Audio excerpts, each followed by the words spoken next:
Hi everyone, welcome to my channel. So today we are going to be drawing a beautiful wolf. So I found a picture on Pixabay, which is another royalty-free reference site that I love. So I'm going to start by drawing a circle.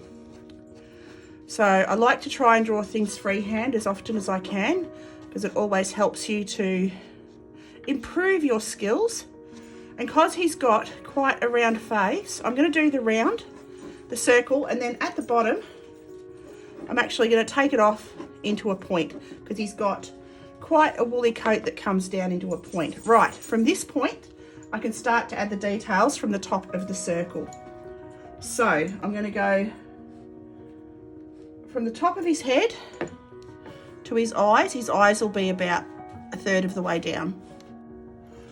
And from the eyes, the forehead to the eyes, and to the bottom of the nose is, or to the top of the nose is there. So the same distance apart.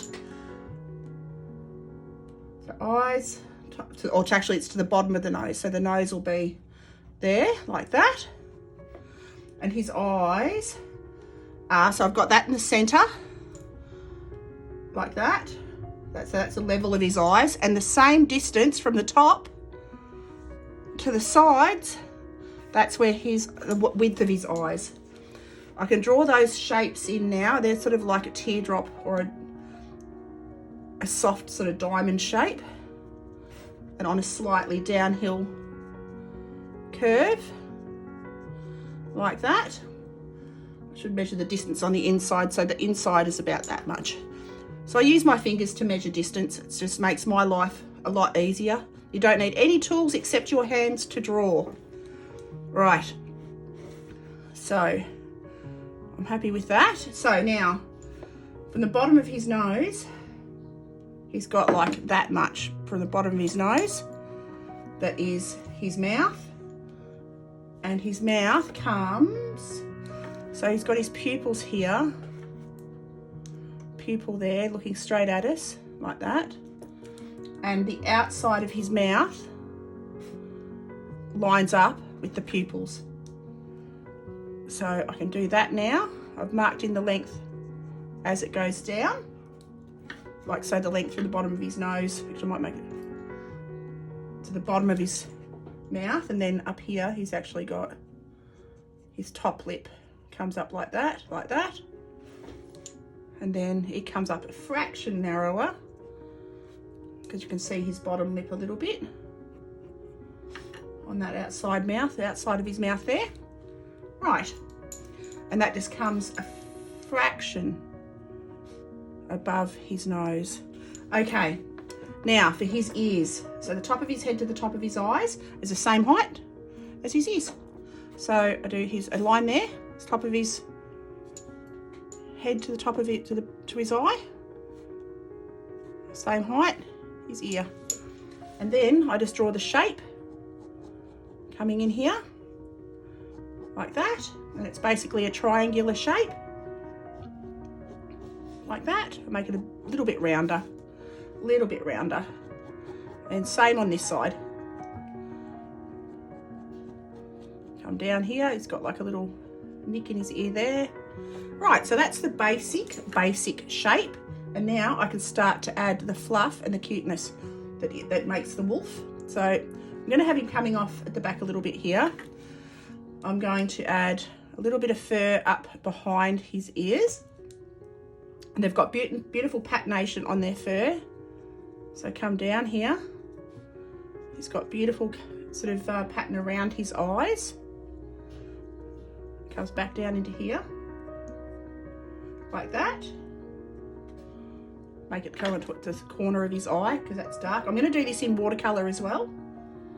I was tossing around whether to do it in ink or watercolor, but I think I'll do it in watercolor. And he's also got dark on his nose, so darker fur coming down here, and his fur on his face comes out into a point. So I'm going to add that now, like that. This comes out about the same distance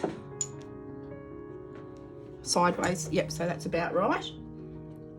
And after a while, I'm showing you how I measure. After a while, you do get to see without doing the measurements. You develop an eye for detail and an eye for perspective and distance and stuff.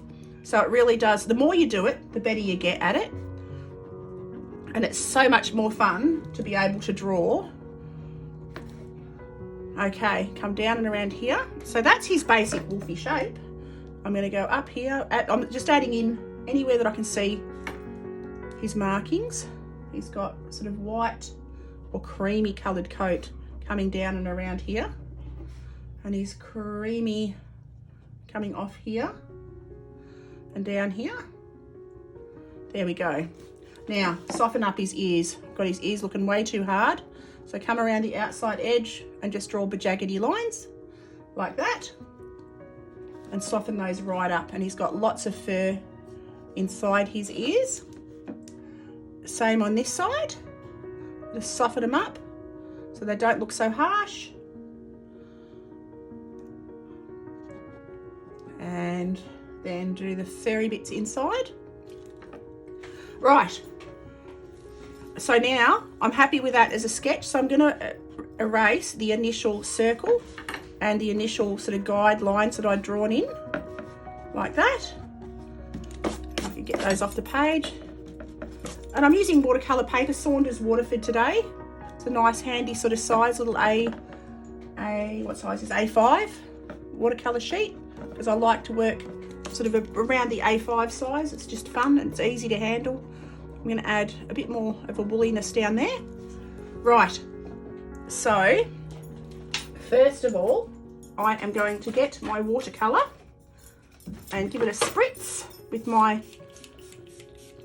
water bottle. I've got an old, like a hair conditioner bottle with the spray on the top that I use to moisten my watercolours. I just emptied, when I finished with it, I cleaned it out thoroughly, put water in it, and that's my spritz bottle. So now, what I'm going to do first is I'm going to mix up my grey, make sure my palette's on camera, there we go, mix up my grey, so burnt umber. If you've been on my channel long enough, you know, burnt umber, cobalt blue, that's my go-to. Burnt umber, cobalt blue to make a nice browny grey. And I'm going to start with a very fine wash of this grey, anywhere that I can see grey on this beautiful wolf.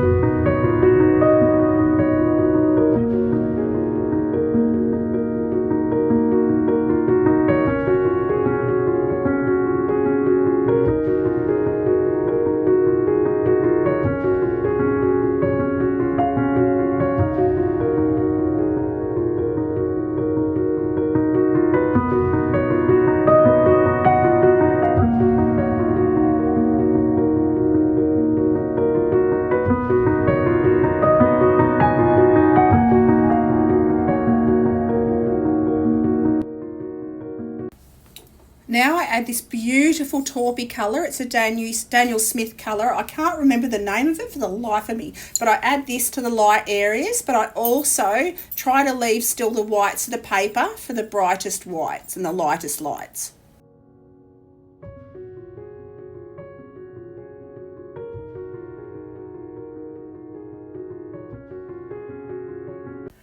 Now I mix up, it's the same mixture, burnt umber, cobalt blue. I just have less water, so it makes it darker.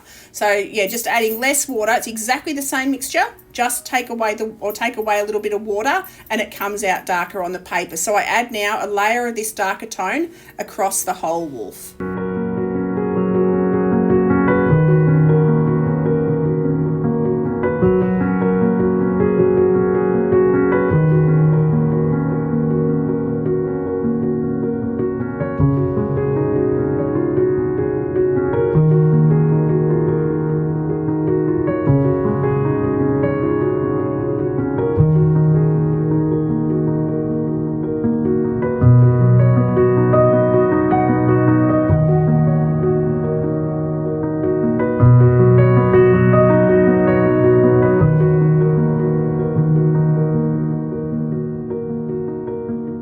So now I'm going to make up a mixture of burnt umber and indigo. It makes a beautiful blue black.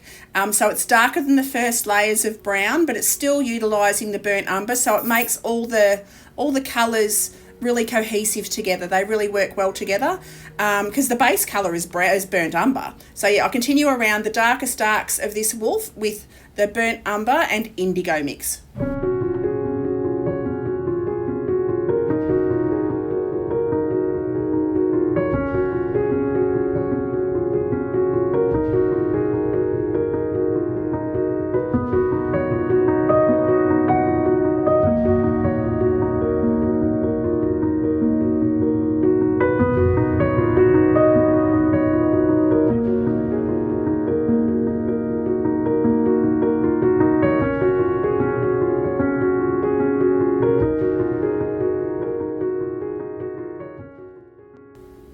So now I'm going to add some yellow ochre just around to the shadow areas and the darker side, the shadow side of the wolf. I'll also add a little bit of burnt sienna into the eyes. It's a beautiful colour for the eyes. So I'll take that around, add in those little details, and then for the darkest shadows around this wolf, I will add a little touch of cobalt blue. And I'll also continue on adding the final fur details using the previous mix of burnt umber and indigo just to the darkest darks and all the fur areas, just to create that final little flourish of colour and contrast.